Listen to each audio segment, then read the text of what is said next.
Dear student, आप सभी को लेकर मैं आया हूँ साइंस का क्वेश्चन पेपर 2023 परीक्षा के लिए। आप सभी को एग्ज़ाम के लिए बहुत ही महत्वपूर्ण होगा। तो आइए सबसे पहले टर्म कंडीशन समझते हैं। यह है साइंस का पेपर, कंपलसरी है आप लोगों के लिए, जिसमें टोटल पूर्णांक 80 नंबर का है और 10 अंकों का। सबसे पहला चीज़ आप लोगों को 10 अंकों का अपना रोल नंबर लिखना बहुत ही अनिवार्य है। और साथ ही साथ आइए सेक्शन ए में चलते हैं। तो सेक्शन ए में 1 से लेकर 80 तक वस्तुनिष्ठ प्रश्न दिए हैं, जिनमें से 40 का उत्तर आपको देना है और 40 क्वेश्चन ही आपको इसमें सॉल्व करना है। चूँकि 80 में जो आपको सुविधा अनुसार आपको अच्छा लगे वही चीज़ें 40 क्वेश्चन को आपको करना है। बाकी हम आगे बढ़ते हैं क्योंकि समय का अभाव है। तो सबसे पहले चलते हैं। पहला क्वेश्चन है, निम्नलिखित में से कौन ऊर्जा का अनवीकरणीय स्रोत है। तो दोस्तों मैं आप सभी को बताना चाहूँगा, अनवीकरणीय उसे कहते हैं जो ख़त्म हो जाए, जो नहीं ख़त्म होने वाला है। जैसे सूर्य कभी ख़त्म नहीं होने वाला, पवन कभी ख़त्म नहीं होने वाला है, बहता हुआ पानी कभी ख़त्म नहीं होने वाला। तो ये सब नवीकरणीय हो गया। अनवीकरणीय जो एक समय के बाद में ख़त्म हो जाए तो उसे कहते हैं पेट्रोलियम। तो इसका आंसर हो गया आपका सी। अब आगे बढ़ते हैं।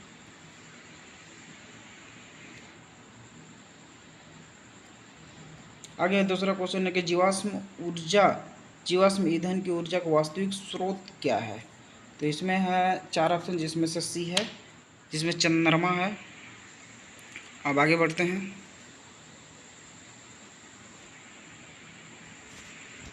तीसरा क्वेश्चन है, जो दहन कर उसमें उत्पन्न करते हैं उन्हें क्या कहा जाता है।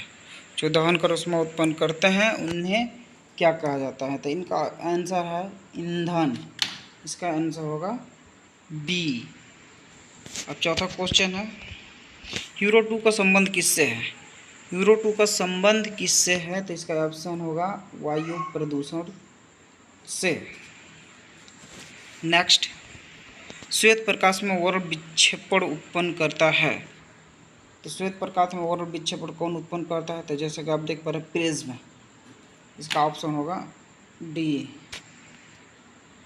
नेक्स्ट क्वेश्चन, सौर ऊर्जा को सीधे विद्युत में बदलने वाली युक्ति को क्या कहते हैं। सौर ऊर्जा को सीधे विद्युत में बदलने वाली युक्ति को क्या कहते हैं। तो सौर सेल कहते हैं। तो जिस प्रकार आप देख रहे हैं कि सौर सेल कहते हैं, इसका ऑप्शन हो जाएगा सी।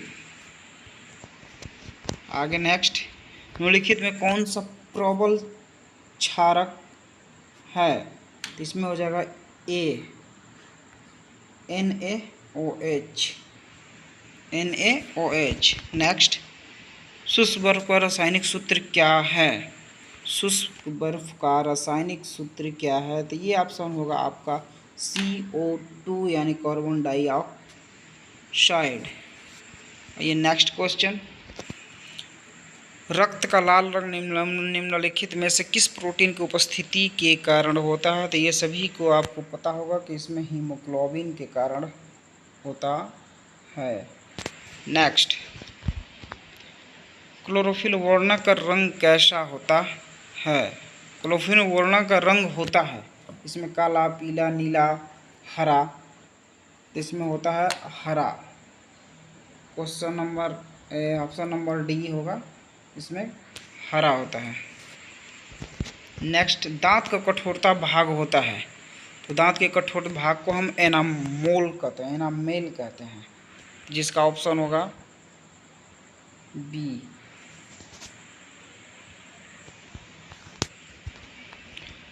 नेक्स्ट क्वेश्चन है, थायरॉक्सिन हार्मोन्स के संश्लेषण में किसका होना आवश्यक होता है। थायरॉक्सिन हार्मोन्स के संश्लेषण में किसका होना आवश्यक होता है। तो इसका आंसर होगा बी, आयोडीन का होना बहुत ही आवश्यक है। नेक्स्ट, अपघटन का उदाहरण है। अपघटक का उदाहरण है तो इसमें होगा कवक, यानी कि आपका ऑप्शन नंबर बी। नेक्स्ट, पृथ्वी पर ऊर्जा का मुख्य स्रोत क्या है। पृथ्वी पर ऊर्जा का मुख्य स्रोत क्या होता है। तो आपका होगा सूर्य। निम्नलिखित में से कौन पर्यावरण का हिस्सा है। तो आपको पता है कि पर्यावरण तो सभी में है, वायुमंडल भी है, जलमंडल भी है, स्थलमंडल भी है और इसमें सभी भी है, तो ऑप्शन नंबर होगा डी, जिसमें सभी। वन एक पारिस्थितिक तंत्र में कितने पोषी स्तर होते हैं? एक वन पारिस्थितिक तंत्र में कितने पोषी स्तर होते हैं? तो 16 का आइए सबसे पहले देखते हैं, इसका आंसर होगा सी, यानी कि 3, ऑप्शन नंबर 3। 17, अभिक्रिया जिसमें आयनों का आदान प्रदान होता है क्या कहलाती है? जिसमें आयनों का आदान प्रदान होता है उसे हम द्विविस्थापन प्रक्रिया कहते हैं, यानी ऑप्शन नंबर बी ये होगा करेक्ट आपका। आगे, निम्नलिखित में कौन समीकरण संतुलित नहीं है? तो जैसा कि देख पा रहे हैं कि ए है 2H2 प्लस O2 आयरो 2H2 है, यानी संतुलित है। 2KClO3 2KCl, यानी कि 2 कैल्शियम करेंगे तो 2 हो गया, यानी ये भी संतुलित है। और C वाला 2H2 2HCl ये भी संतुलित है। तो आपका ऑप्शन होगा डी, यानी कि ये संतुलित नहीं है। पूछ रहा है कि नहीं है, तो आपका डी होगा। 19 में किसी भी उदासीन विलय का pH क्या होता है? किसी भी उदासीन का pH 7 होता है, यानी कि 7। नेक्स्ट, निम्नलिखित में से प्राकृतिक सूचक कौन है? निम्नलिखित में प्राकृतिक सूचक कौन है? तो इसमें होगा हल्दी, टर्मरिक, जिसे हम कहते हैं टर्मरिक, ऑप्शन नंबर बी। धोबिया सोडा का रासायनिक सूत्र क्या होता है? यानी धोबिया सोडा को हम धोने वाला सोडा कहते हैं, जिसका सूत्र होगा Na2CO3 10H2O, यानी कि ऑप्शन नंबर सी 22 सही है। आगे नेक्स्ट बढ़ते हैं, निम्नलिखित में कौन विजातीय यौगिक है? इसमें होगा विजातीय यौगिक होगा आपका ऑप्शन नंबर डी, जिसे POP यानी प्लास्टर ऑफ पेरिस कहते हैं। नेक्स्ट, सबसे कठोर प्राकृतिक पदार्थ क्या है? तो सबसे कठोर आपको भी पता होगा कि सबसे कठोर क्या होता है, तो होता है हीरा। आगे नेक्स्ट बढ़ते हैं, निम्नलिखित में कौन सा आयन लाल लिटमस पत्र को नीला कर देता है? तो इसमें होता है ऑक्साइड, यानी ऑक्साइड माइनस जो होता है उसको नीला कर देता है, यानी OH माइनस। अब नेक्स्ट बढ़ते हैं क्वेश्चन नंबर 25, फल पकाने वाला हार्मोन्स को क्या कहते हैं? तो इसका आंसर होगा ए, एथिलीन। एथिलीन बच्चों, एथिलीन होगा। आगे, गोबर छत्ता क्या है? यानी कि गोबर छत्ता क्या है? तो यह एक मृत जीवी होता है। यह एक मृत जीवी है, जो ऑप्शन नंबर 1 होगा, ए। ओजोन का आणविक सूत्र क्या होगा? तो आप सभी को पता होगा कि ओजोन O3 होता है। ओजोन O3 होता है। आगे नेक्स्ट बढ़ते हैं, कवक में पोषण की कौन सी विधि पाई जाती है? 28 नंबर क्वेश्चन पूछ रहा है कि कौन सी विधि पाई जाती है। 28 नंबर सी होगा, मृत जीवी पाई जाती है। मृत जीवी यानी question number C, answer C. पारिस्थितिक तंत्र में ऊर्जा का प्रवाह होता है एक दिशीय होता है, यानी question number A, answer A 29 का है। नेक्स्ट है, मानव हृदय में कितने कोष्ठ पाए जाते हैं? तो 4। मानव हृदय में 4 कोष्ठ पाए जाते हैं, जो ऑप्शन नंबर डी। विकासीय दृष्टि से हमारी सबसे अधिक समानता किससे मिलती है? तो सबसे अधिक हमारी संरचना जो है चिंपैंजी से मिलती है। चिंपैंजी के, क्योंकि हम लोग चिंपैंजी के पूर्वज हैं, इसलिए चिंपैंजी से मिलती जुलती है। दूध से दही बनने में निम्नलिखित में से कौन सी अभिक्रिया होती है? तो इसमें होता है किण्वन अभिक्रिया होती है, तो इसका होगा ऑप्शन बी, 32 का ऑप्शन बी। चलते हैं नेक्स्ट। निम्नलिखित में से किस लेंस को अपसारी लेंस कहा जाता है? तो इसका होगा ऑप्शन सी, यानी कि अवतल लेंस को अपसारी लेंस कहा जाता है। नेक्स्ट, दृश्य प्रकाश में किस रोड का तरंगदैर्घ्य सबसे अधिक होता है? यानी दृश्य प्रकाश में किस रोड का तरंगदैर्घ्य सबसे अधिक होता है? तो इसका आंसर होगा सी, यानी कि रेड, यानी कि लाल का सबसे ज़्यादा तरंगदैर्घ्य होता है। तो ये आंसर होगा सी। अब आगे चलते, प्रतिरोध का मान बढ़ाने के लिए प्रतिरोधकों को जोड़ा जाना चाहिए। 35 क्वेश्चन नंबर है कि प्रतिरोध का मान बढ़ाने के लिए प्रतिरोध को जोड़ा जाना चाहिए। पार्श्वक्रम में, समांतर श्रेणी में, ए और बी दोनों में, इनमें से कोई नहीं, यानी कि दोनों सीरीज में ही जोड़ा चाहिए, कम्बिनेशन ऑफ पैरेलल। तो ये होगा आपका सी आंसर, यानी कि ए और बी। नेक्स्ट आगे बढ़ते हैं। किस उपकरण में धन प्लस और ऋण माइनस का चिन्ह नहीं होता है? तो वोल्ट मीटर में प्लस माइनस होता है, एमीटर में भी होता है, विद्युत सेल में भी आप देखे होंगे प्लस माइनस होता है, लेकिन कुंडली में आपका नहीं होता है, यानी कि 36 का आंसर होगा डी, कुंडली। एक अपसारी किरण पुंज समतल दर्पण आपतित होती है, परावर्तित किरण पुंज होगा, यानी 37 का होगा ए, यानी अपसारी। तो इसका ए करेंगे। नेक्स्ट, चुंबकीय फ्लक्स का एसआई मात्रक क्या होता है? तो चुंबकीय फ्लक्स का एसआई मात्रक आपको सी होता है, सी होता है, यानी कि वेबर। नेक्स्ट, एक एमीटर के 0 तथा 2A यानी 2 एम्पियर अंकों के बीच 20 विभाग हैं। एमीटर का अल्पमाप क्या है? तो इसका आंसर होगा 39 का होगा बी, यानी 0.1 एम्पियर, 0.1 एम्पियर होगा, यानी कि बी। अब चलते हैं नेक्स्ट। यदि कोई प्रतिरोध समांतर हो, उनका समतुल्य प्रतिरोध क्या होगा? तो प्रत्येक प्रतिरोध से कम होगा, यानी कि इसका आंसर होगा बी। नेक्स्ट, निम्नलिखित में से किससे रंध्र के छिद्र घिरे होते हैं?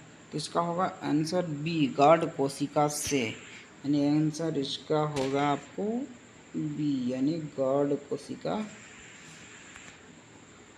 कोशिका से।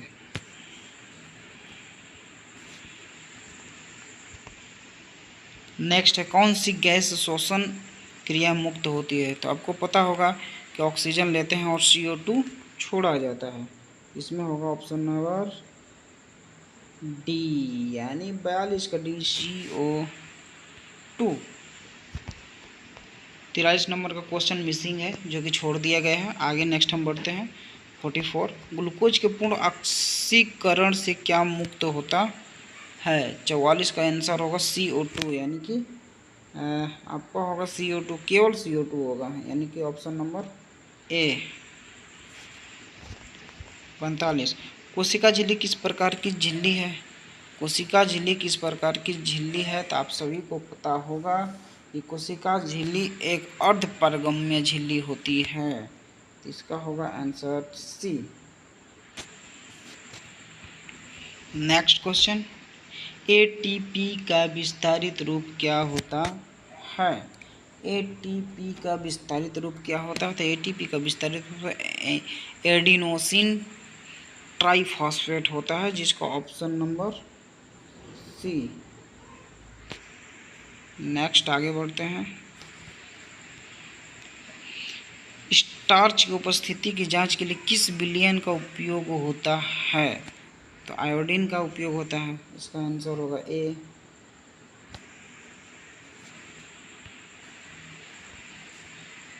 प्रकाश संश्लेषण की दर निम्नलिखित में से किन कारकों पर निर्भर करती है? तो इसका होगा प्रकाश के गुण पर, प्रकाश की मात्रा पर। तो इसका आंसर होगा दोस्तों सी, इसका आंसर होगा सी। नेक्स्ट आगे बढ़ते हैं। CaOCl2 का प्रचलित साधारण नाम क्या है? CaOCl2 का प्रचलित साधारण नाम क्या है? तो इसका होगा विरंजक चूर्ण। Option C. नेक्स्ट, आयोडीन युक्त नमक है, यानी कि आयोडीन युक्त नमक है तो इसका होगा NaCl प्लस KlO3। सेकेंड है NaCl प्लस Kl, यानी कि A और B इसमें दोनों होगा, यानी कि A और B दोनों होगा। अब चलते हैं क्वेश्चन नंबर नेक्स्ट। मिश्र धातु जिसमें 90% कॉपर Cu कॉपर और 10% Sn है, उसका नाम क्या है? तो इसका होगा ऑप्शन डी, यानी कांसा। इसको करेंगे ऑप्शन डी, यानी कांसा। 52, ऑक्सीजन गैस के एक अणु में दो परमाणु के बीच कितने आबंध पाए जाते हैं? तो इसका होगा क्वेश्चन, इसका आंसर होगा बी, यानी कि 2 पाए जाते हैं। चलिए नेक्स्ट आगे बढ़ते हैं, जल्दी जल्दी भागते हैं। यशद पुष्प क्या होता है? इसका होगा यशद पुष्प क्या होता है? तो इसका आंसर होगा BZNS, zinc sulphate. Zinc sulphur होगा, इसका होगा बी। उच्च वसीय अम्लों के सोडियम लवण कहलाते हैं, इसका होगा सी, यानी कि साबुन। इसका होगा सी, यानी 54 का होगा आपको सी, यानी कि साबुन कहलाते हैं। नेक्स्ट, निम्नलिखित में से कार्बोनिक समूह का संकेत कौन होता है? तो इसका होगा आंसर आपको बी, COOH, COOH। आइए नेक्स्ट बढ़ते हैं। निम्नलिखित कार्बनिक यौगिकों में कौन सा यौगिक एल्काइन है? कौन सा यौगिक एल्काइन है? इसमें आता है एथिन नहीं है, मेथिन भी नहीं, एसिटिलीन भी नहीं, तो इसमें होगा क्लोरोफॉर्म, यानी ऑप्शन डी। नेक्स्ट, किस दर्पण की फोकस दूरी चिन्हों की परिपाटी के अनुसार ऋणात्मक मानी जाती है? तो इसका होगा ऑप्शन बी, अवतल दर्पण की मानी जाती है। तो इस पे हम ट्रिक करेंगे बी। अवतल दर्पण में आवर्धित काल्पनिक प्रतिबिंब बनाने के लिए वस्तु को कहाँ रखा जाता है? तो फोकस और ध्रुव के बीच रखेंगे, तब जाके काल्पनिक प्रतिबिंब बनेगा। तो सबसे पहले आपका आंसर हुआ ए, ऑप्शन ए। नेक्स्ट, प्रकाश के अपवर्तन के कितने नियम होते हैं? प्रकाश के अपवर्तन के 2 नियम होते हैं, तो ऑप्शन होगा इसका बी। आगे नेक्स्ट, किसी माध्यम के अपवर्तनांक का मान क्या होता है? साइन आई बट्टे में साइन आर, साइन आर बटा में sine I plus sine R, और डी है sine I into sine R. तो 60 का आपका आंसर होगा साइन आई बटा में साइन आर, यानी कि ऑप्शन नंबर ए। इसका ऑप्शन ए करेंगे। 61, लेंस की क्षमता के सही मात्रक क्या होता है? डायोप्टर होता है। आप करेंगे डी। अवतल लेंस में आवर्धन m के बराबर होता है, यानी कि 62 का आंसर हैगा अवतल लेंस में आवर्धन m के बराबर होता है। तो ये होगा v बटा में u, v बटा में u, यानी सी। खीरे का अपवर्तनांक कितना होता है? 2.242 होता है, 2.42। एक प्रिज्म कितने सतहों से घिरा होता है? तो एक प्रिज्म कम से कम 5 सतहों से घिरा होता है। नेक्स्ट, पोटेशियम की परमाणु संख्या 19 है। पोटेशियम की परमाणु संख्या 19 है, इसकी संयोजकता क्या होगी? तो लास्ट सेल में प्रवेश करता है 1, तो सबसे पहले इसका होगा ए। एल्केन का सामान्य सूत्र क्या है? एल्केन का सामान्य सूत्र क्या है? तो एल्केन का सामान्य सूत्र होता है CnH2n+2 2 यानी कि बी। 66 का भी। फ्लोरीन की परमाणु संख्या होती है, इसका होता है 9। फ्लोरीन की परमाणु संख्या आपको 9 होती है। नेक्स्ट, कोई विलयन लाल लिटमस को नीला कर देता है। ध्यान से क्वेश्चन को पढ़ेंगे। कोई विलयन लाल लिटमस को नीला कर देता है, इस विलयन का पीएच मान क्या होगा? तो 7 से प्लस होगा। 7 उदासीन हो गया, उससे जब आगे बढ़ेगा तो वो हमारा पीएच मान होगा। ऑक्सीजन का परमाणु भार क्या होता है? तो ये सभी को पता है कि ऑक्सीजन का परमाणु भार 16 होता है। आगे नेक्स्ट बढ़ते हैं। बॉक्साइट निम्नलिखित में किस धातु का अयस्क है? बॉक्साइट किस धातु का अयस्क है? तो ये होगा एल्युमिनियम। एल्युमिनियम यानी कि Al। नेक्स्ट, धातुओं की क्रियाशीलता का सही क्रम है। धातुओं की क्रियाशीलता का सही क्रम है तो इसमें आ जाएगा सोडियम, जिंक, मैग्नीशियम, कॉपर। ये नहीं होगा। दूसरा सोडियम का मैग्नीशियम, फिर कॉपर, फिर जिंक, ये भी नहीं होगा। ऑप्शन नंबर इसका डी होगा सही, क्योंकि सबसे पहले आपको सोडियम होता है, फिर मैग्नीशियम, मैग्नीशियम के बाद जिंक, जिंक के बाद कॉपर। तो ये होगा ऑप्शन डी। अब ये 72 यानी कि ferrous oxide plus O3 plus 2Al निम्नलिखित में किस प्रकार की अभिक्रिया है? तो सबसे पहले इसको हम देखते हैं तो बड़ा ध्यान से देखने के बाद में पता चलता है कि इसका होगा विस्थापन है, क्योंकि जब दो यौगिक मिल रहे हैं तो इससे एक तीसरा नए गुण बन रहा है, तो यह एक विस्थापन प्रक्रिया के अंतर्गत आता है। यानी इससे हम लेंगे सी, विस्थापन। कार्बन हाइड्रोजन से संयोग करके क्या बनता है? यानी कार्बन हाइड्रोजन से संयोग करके क्या बनता है? तो हाइड्रोकार्बन बनता है। कार्बन हाइड्रोजन से क्या बनता है? तो हाइड्रोकार्बन बनेगा, यानी इसका ऑप्शन होगा सी। नेक्स्ट, बोरान एवं अल्युमिनियम आवर्ती सरणी के किस वर्ग के तत्व हैं? बोरान एवं अल्युमिनियम आवर्ती सारणी के किस वर्ग के तत्व हैं? तो इसका होगा सी, यानी कि 13 के। एक बार इसकी जानकारी के लिए आवर्त सारणी आप पढ़ लेंगे, आप देख लेंगे, इसमें सारा चीज डाउट क्लियर हो गया। नेक्स्ट क्वेश्चन है, मूत्र का पीला रंग किस वर्णक के कारण होता है?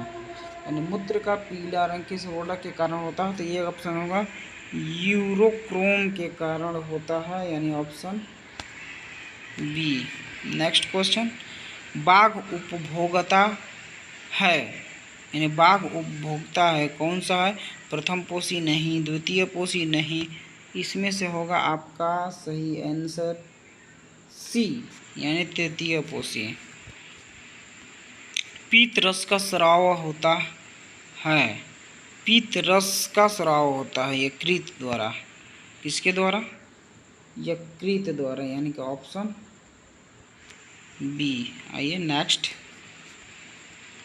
मनुष्य, बिल्ली तथा चमगादड़ के अग्रपाद हैं, यानी मनुष्य, बिल्ली तथा चमगादड़ के अग्रपाद हैं, तो ये होगा 28 का ए। समजात अंग होते हैं, समजात अंग होते हैं। नेक्स्ट, निम्नलिखित में कौन सा पुनरुद्ध भवन का उदाहरण है? निम्नलिखित में कौन सा पुनरुद्ध भवन का उदाहरण है? हाइड्रा। हाइड्रा क्वेश्चन का आंसर होगा ए। लास्ट क्वेश्चन देखते हैं, किसी जीव की जीनी संरचना कहलाती है? किसी जीव की जीनी संरचना क्या कहलाती है? तो जीनोटाइप कहलाती है। इस तरीके से आपका 80 क्वेश्चन पूरा हो गया, और बाकी सब क्वेश्चन को आप ध्यान से देख लेंगे जो सब्जेक्टिव है। तो सब्जेक्टिव में आया हुआ खंड बी, खंड बी में आपको 1 से 8 तक लघु उत्तरीय है, इसमें 4 प्रश्नों को उत्तर देना है। 8 क्वेश्चन में 4 प्रश्नों को उत्तर देना है, प्रत्येक के लिए 2 अंक निर्धारित किए हैं, 4 दूना का 8 नंबर का होगा। इसमें सूर्य का ऊर्जा का स्रोत क्या है, तो आप खुद उसमें लिखेंगे, अच्छे तरीके से एक्सप्लेन करेंगे। नाभिक का विखंडन क्या है, इसको भी एक्सप्लेन करेंगे।